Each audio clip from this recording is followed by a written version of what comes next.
Buenos días chicos, en la clase de hoy vamos a hacer un repaso histórico de la electricidad. La clase de hoy, si se quiere, va a tener un enfoque bastante histórico, donde vamos a ver algunos de los hitos que fueron necesarios para primero comprender el fenómeno de la electricidad y luego dominarlo. Así, algunos de los temas que vamos a tratar es, digamos, cómo está de alguna forma relacionado la electricidad con el magnetismo. Vamos a ver cómo se, digamos, llegó a plantear la idea de las cargas eléctricas y bueno, qué tiene que ver en todo esto el ámbar. Bueno, la primera pregunta que tendremos que hacernos es si la electricidad es algo que es nuevo de esta época o es algo que siempre existió, digamos. Evidentemente, como está en esta imagen, en la prehistoria no existían las computadoras, digamos, no existía ningún artefacto que usara electricidad, pero podríamos preguntarnos, ¿este fenómeno, digamos, de electricidad estaba presente en la naturaleza? Uno de los primeros fenómenos naturales asociados a la electricidad son los rayos en las tormentas eléctricas. eh, y bueno, esto siempre ocurrió, digamos, ocurrió en la antigüedad y sigue ocurriendo. No es algo que dominemos, sino que es algo que se lleva a cabo en la naturaleza de forma natural, digamos, sin ninguna intervención del hombre. Eh, y bueno, ¿qué pensaban las personas en la antigüedad? Bueno, muchas les atribuían algunas características divinas a esto en diferentes civilizaciones, desde las civilizaciones nórdicas, digamos, atribuían que había un dios que eh, se encargaba de esto, digamos, el dios del trueno Thor, así como bueno, en civilizaciones romanas y griegas tenemos a Júpiter y tenemos a Zeus, e incluso en civilizaciones como la hindú tenemos a Indra, que también es un dios asociado a estos, al cielo y a los truenos. Sin embargo, más allá de las tormentas eléctricas y los rayos, digamos, que pueden originarse, no teníamos ningún beneficio, digamos.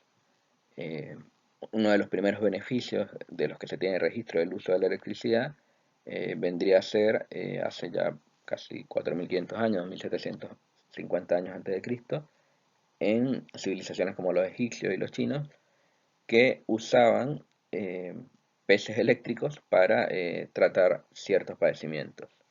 Esa sería una de las primeras, llamémoslas, aplicaciones de la electricidad.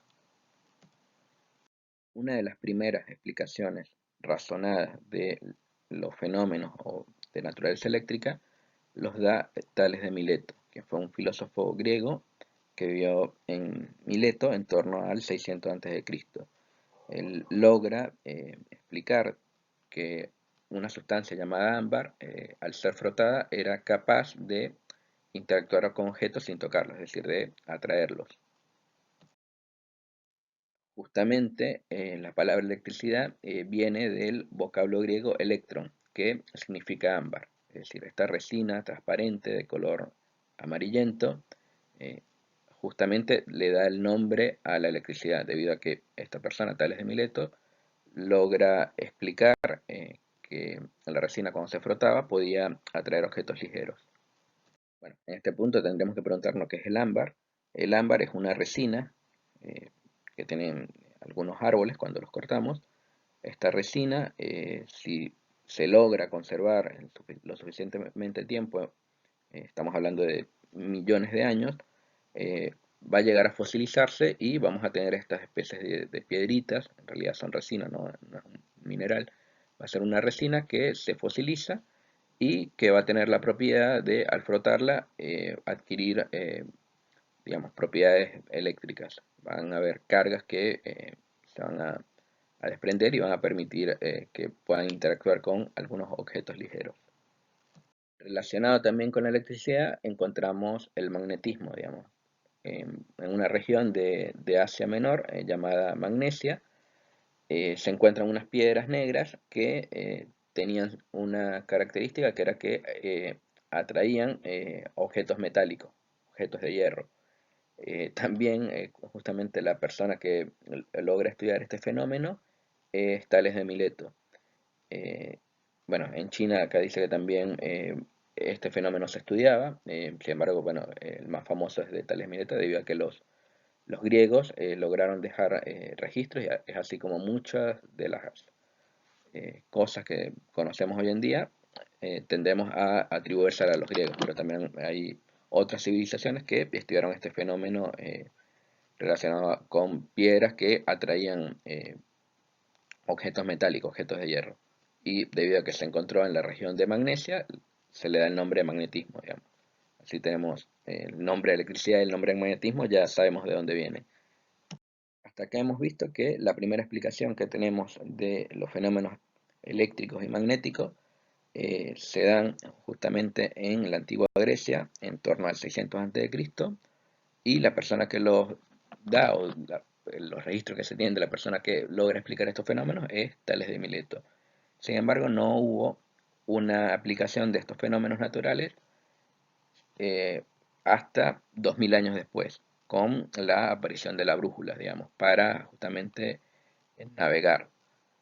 Dejando atrás los griegos, nos encontramos ya 2000 años después, en 1600.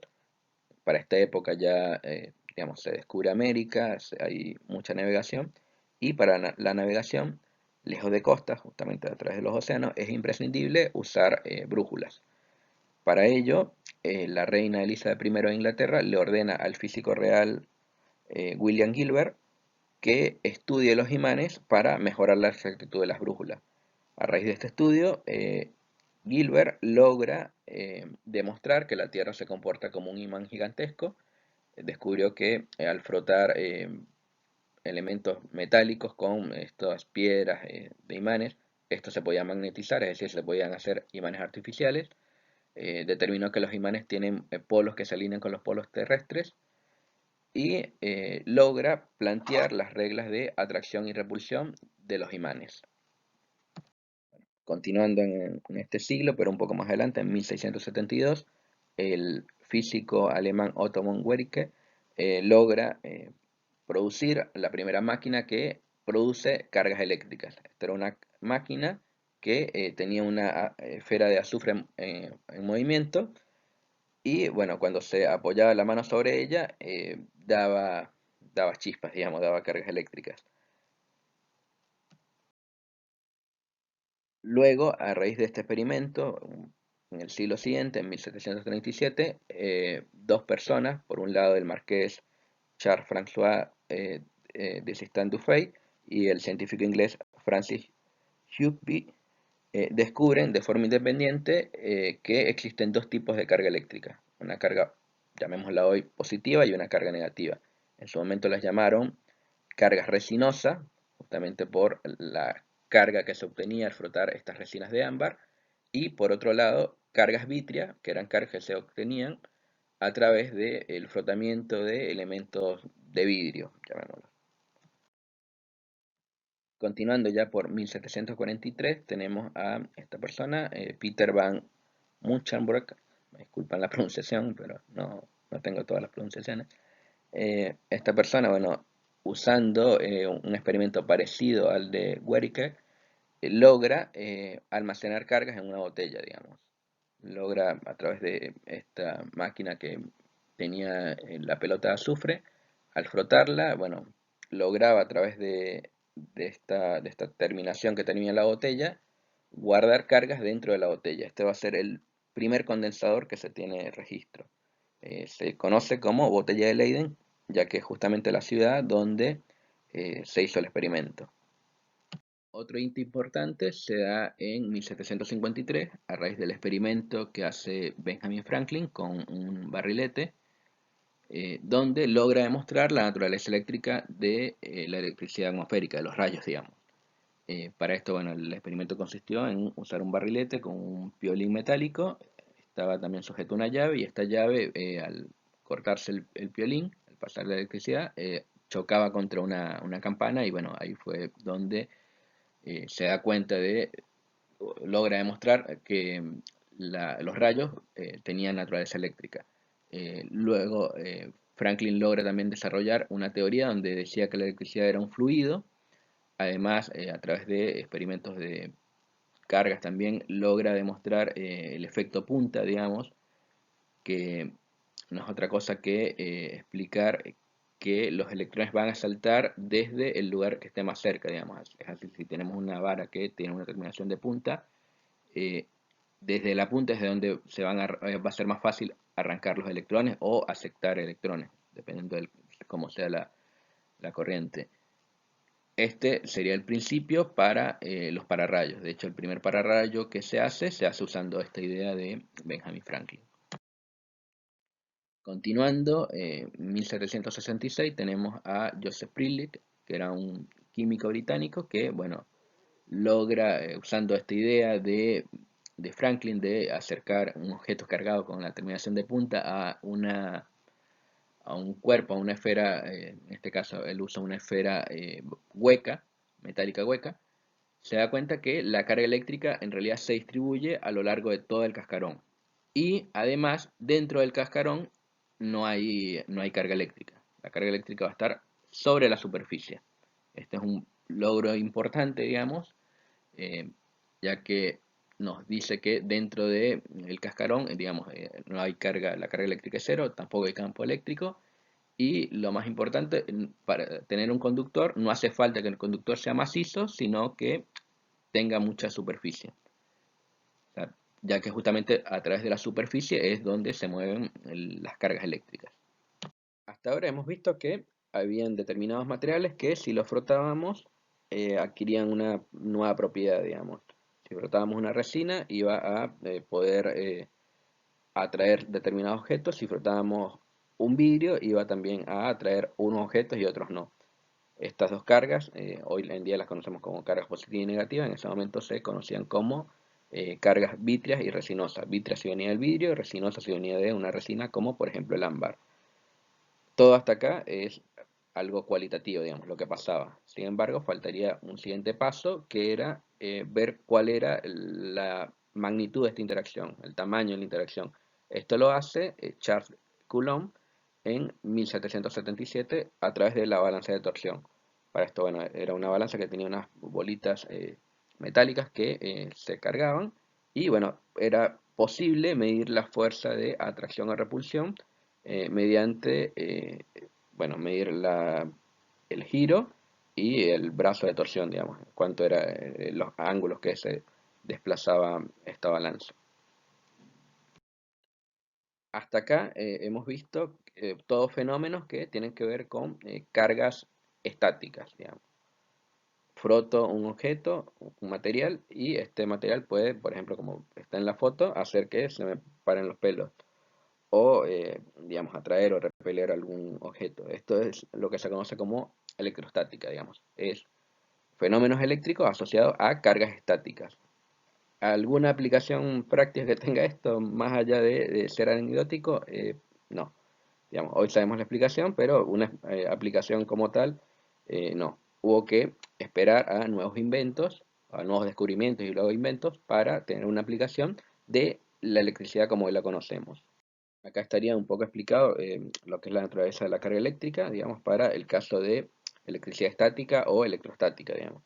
Tenemos que la materia es neutra, pero si de alguna forma la frotamos, puede ganar o perder electrones. Dependiendo si gana o pierde, va a ser un material resinoso o vitrio, como los que ya estudiaron anteriormente. Y bueno, acá ponemos los ejemplos más famosos, digamos, frotar un globo con lana, digamos. El globo lo que va a hacer es robar electrones a la lana y va a quedar cargado negativamente. Luego, si por ejemplo acercamos este globo a un chorro de agua, el chorro de agua inicialmente es neutro, pero de a poco le va a ir el agua arrebatando electrones al globo al estar en movimiento y bueno, vamos a ver que el chorro de agua se va a doblar, digamos, siguiendo al globo, tratando de robarle más electrones al globo, digamos, los electrones que tiene justamente en exceso. Dejando atrás el siglo XVIII, entramos al siglo XIX y bueno, acá iniciando el siglo, en 1800, tenemos dos principales hitos. El primero es que Luigi Galvani se da cuenta de que se producen pulsaciones musculares en las patas de las ranas cuando se le aplica una corriente eléctrica. Por otro lado, Alexandra Volta presenta la primera fuente electroquímica de diferencia potencial. Esto es lo que hoy conocemos como una pila o batería, digamos. para aprovechar justamente la energía de reacciones químicas y producir electricidad. Bueno, acá está una foto de Volta, que fue la persona que inventa la primera pila. De hecho, la unidad de tensión eléctrica o de diferencia de potencial corresponde justamente al voltio en honor a este personaje. Continuando, bueno, ya que teníamos la pila, se pueden empezar a armar circuitos eléctricos y estudiar cómo circula una corriente a través de este circuito. Y una de las primeras personas que, bueno, estudiando los circuitos eléctricos en una clase se da cuenta de otro efecto es Hans Christian Ørsted. En 1919 se da cuenta de que alrededor de la corriente eléctrica se produce un campo magnético. ¿Y cómo se da cuenta de esto? Bueno, porque tenía cerca una brújula y la brújula cambió de dirección cuando circulaba la corriente eléctrica por el cable. Cuando quitaba la corriente eléctrica, la brújula volvía a su posición original. Acá es una primera idea de que estos dos fenómenos, que se pensaban que eran diferentes, la electricidad y el magnetismo, en realidad están relacionados. Continuando con estos experimentos que se hacían con los circuitos, digamos, ya que tenemos la pila, otro científico, en este caso un alemán, Georg Ohm, se da cuenta en 1927 de una relación que existe entre la corriente eléctrica que circula por el circuito y la cantidad de pilas de baterías que coloca, digamos, la diferencia de potencial. Esta relación, bueno, la da a conocer como la ley de Ohm, que vamos a estudiar en la próxima clase, digamos, que relaciona justamente el voltaje con la intensidad. La unidad de resistencia recibe el nombre de ohmios en honor a esta persona. Bueno, acá está el famoso meme que estaba en la puerta del salón para entender la ley de Ohm, digamos. El voltaje vamos a ver que es la fuerza que empuja la corriente es lo que circula, y la resistencia es la oposición al paso de corriente a través de un conductor.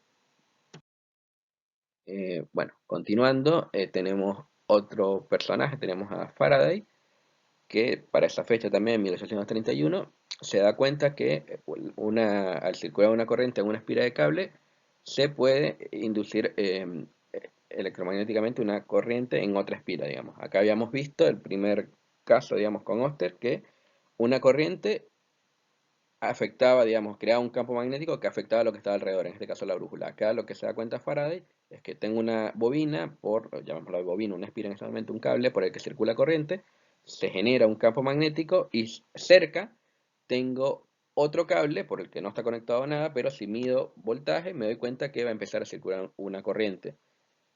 Y esto es cuando por el otro cable circula corriente, es decir, va a haber una corriente inducida. Faraday también se da cuenta que se puede usar esta corriente para generar imanes.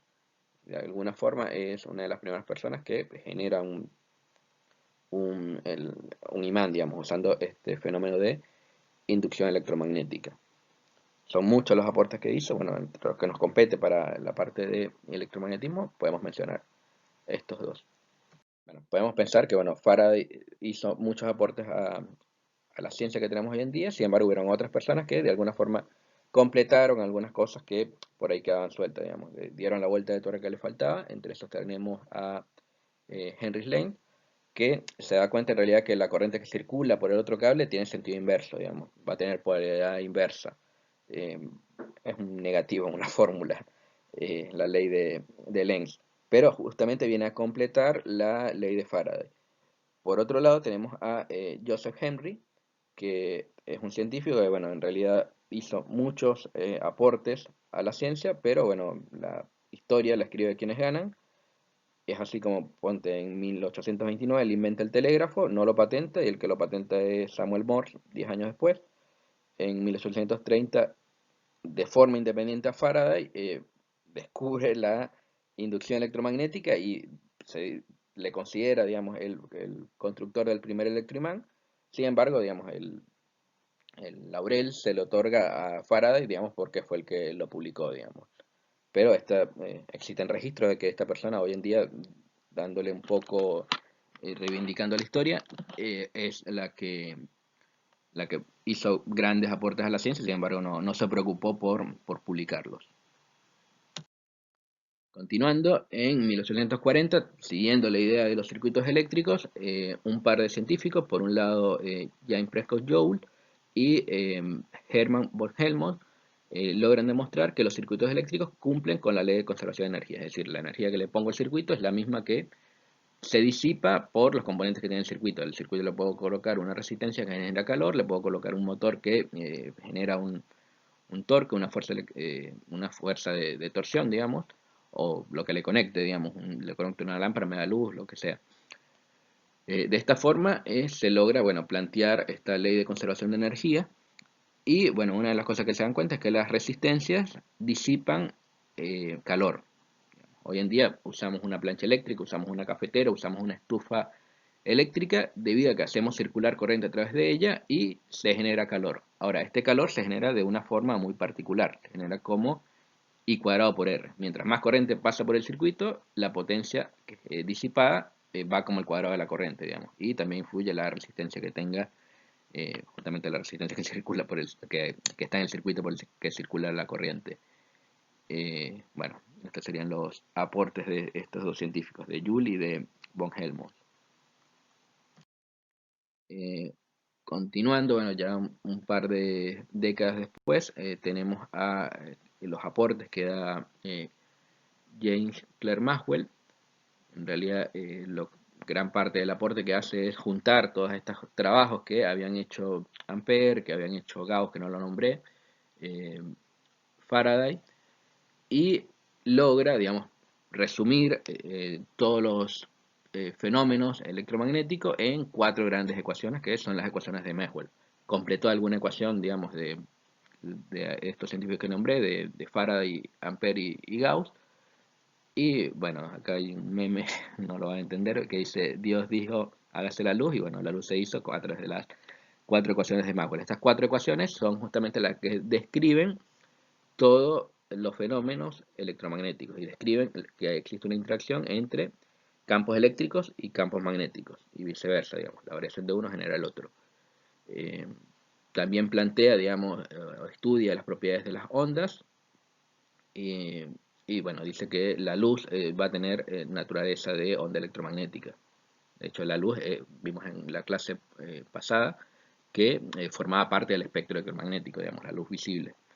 Él es uno de los que logra plantear esta idea.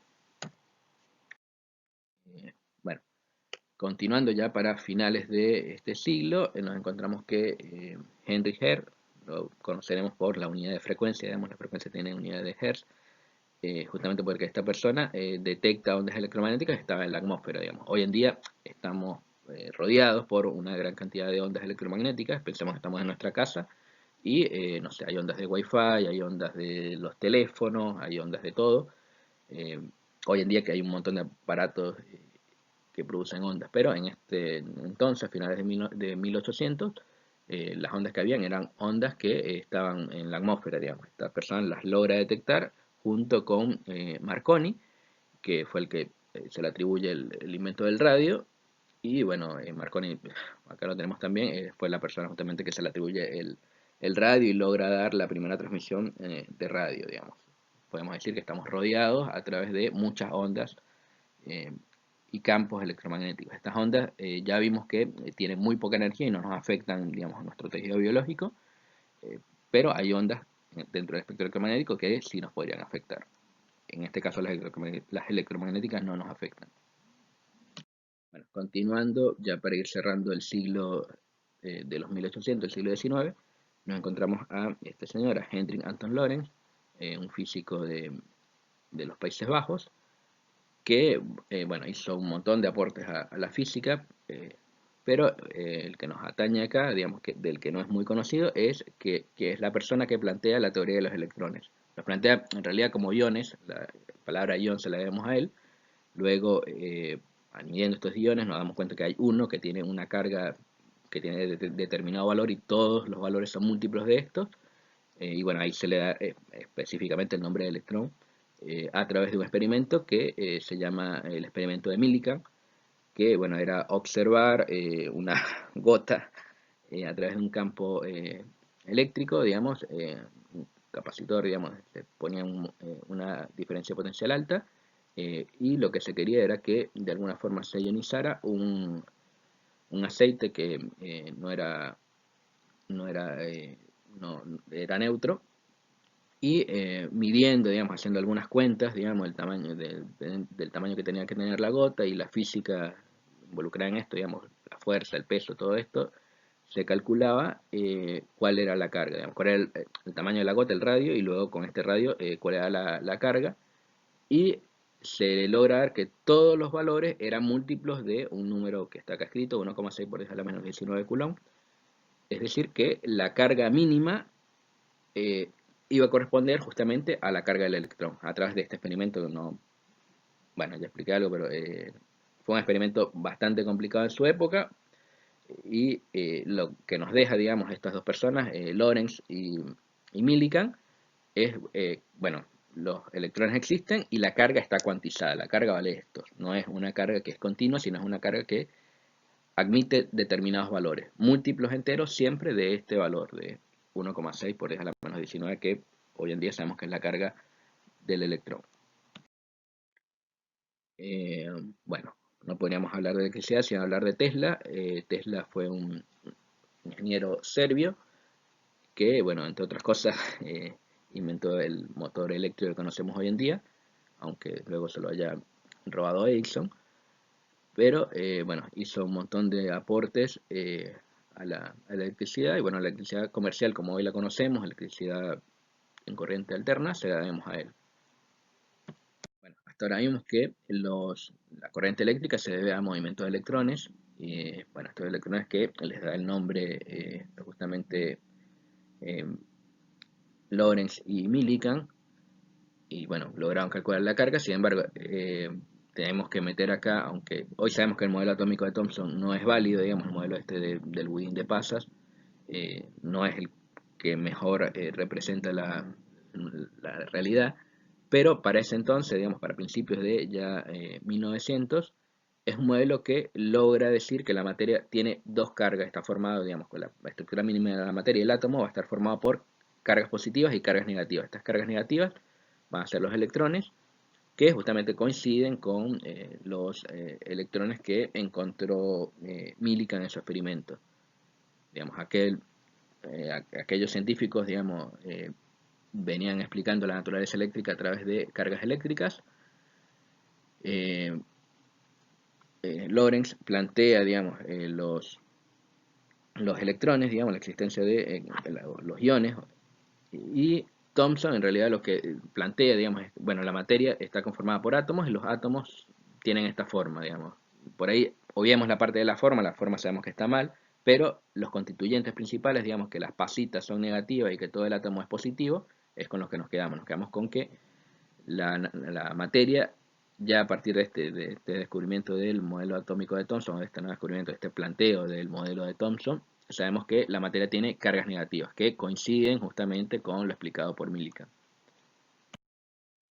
Bueno, vimos que habían fenómenos naturales eléctricos y fenómenos naturales magnéticos. La primera persona que los estudió por allá en la antigua Grecia fue Tales de Mileto, 600 años antes de Cristo.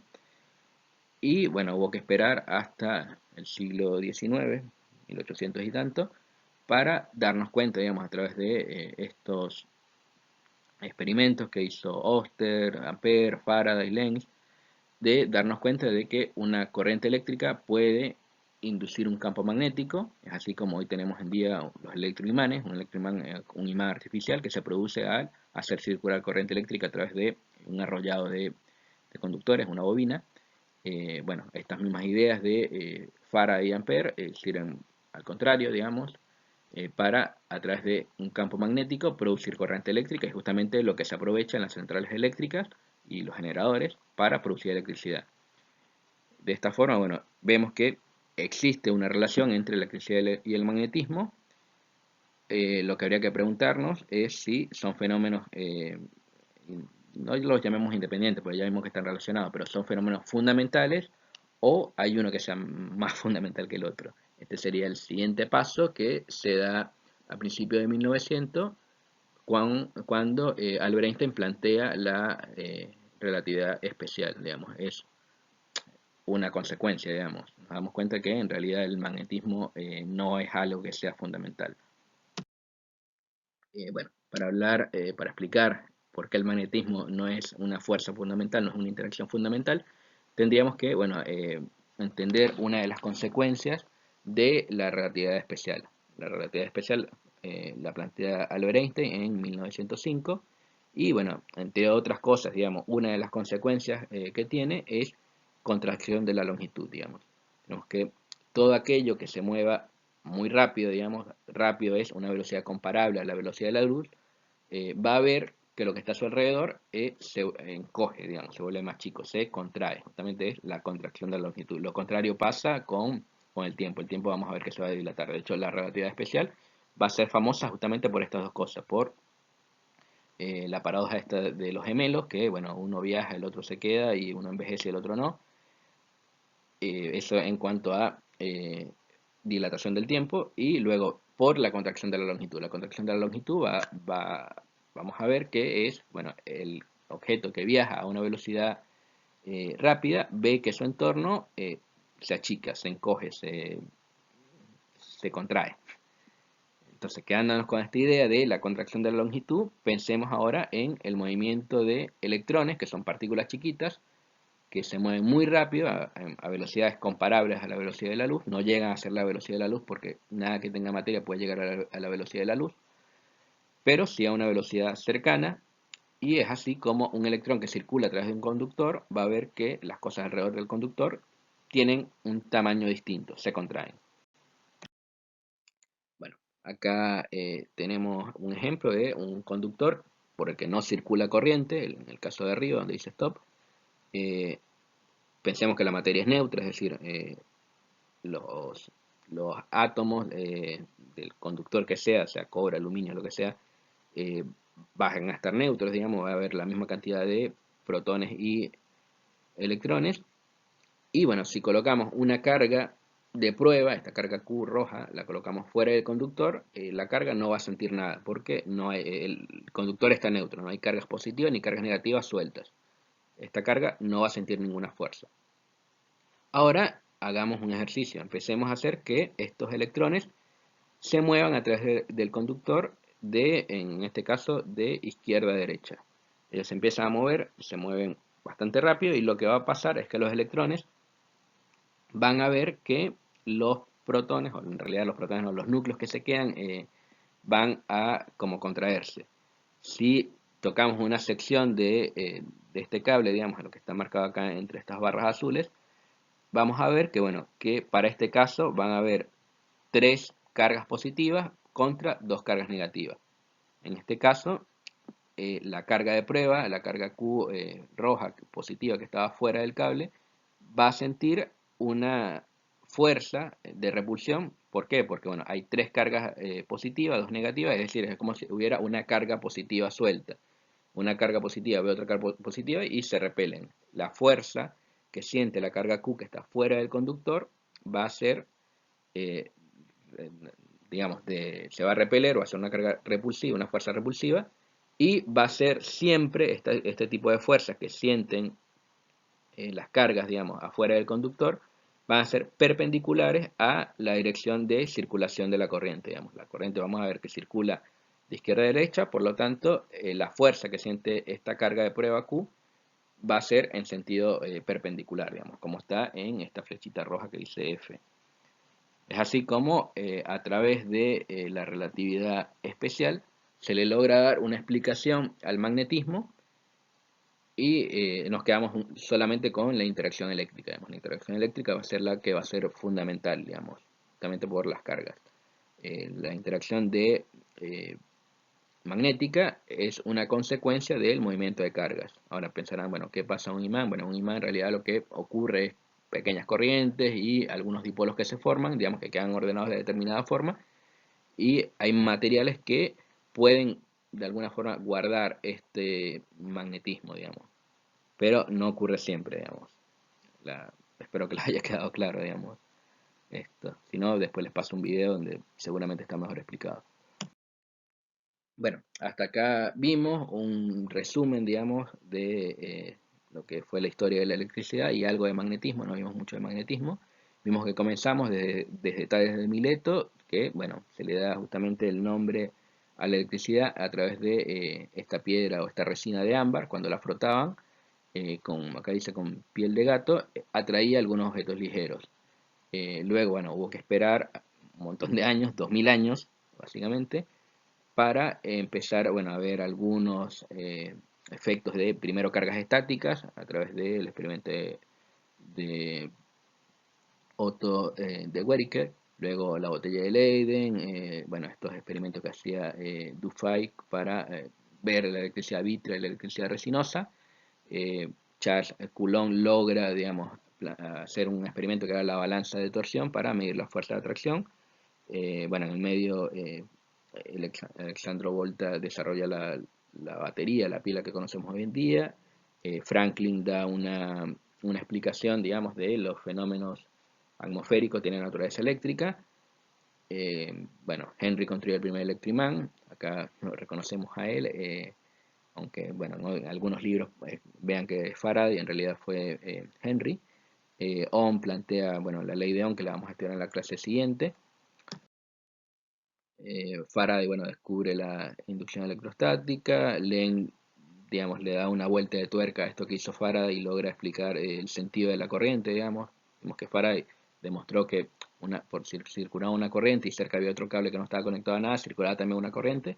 Bueno, Len lo que hace es, de alguna forma, decir, bueno, la corriente en realidad circula en sentido opuesto, digamos. Es importante luego para las aplicaciones que se hacen de motores. Bueno, luego tenemos a Joule que demuestra este efecto Joule, que las resistencias desprenden calor, y bueno, se plantea una ley de conservación de energía. Bueno, Maxwell por otra parte propone la teoría de la electromagnética de la luz, y logra compilar los trabajos de los científicos anteriores en las ecuaciones de Maxwell. Eh, Tesla inventa el motor asincrónico y bueno, propone la electricidad comercial que conocemos hoy en día. Thomson estudia la estructura de la materia y los electrones, digamos, ya logra decir, bueno, los electrones son parte de la materia, si bien el modelo atómico como tal estaba malo, sí, ya acá se incluye dentro del átomo, que era lo más chiquito de la materia, se incluye el electrón. Bueno, continuando, bueno, tenemos a Einstein, que si bien hizo muchos aportes en la física, el aporte en lo que nos compete a el caso electromagnético es justamente eh, demostrar, digamos, que la naturaleza magnética en realidad obedece a fuerzas eléctricas, digamos, a través de un efecto de relatividad especial. Bueno, por acá sería toda la clase, me despido.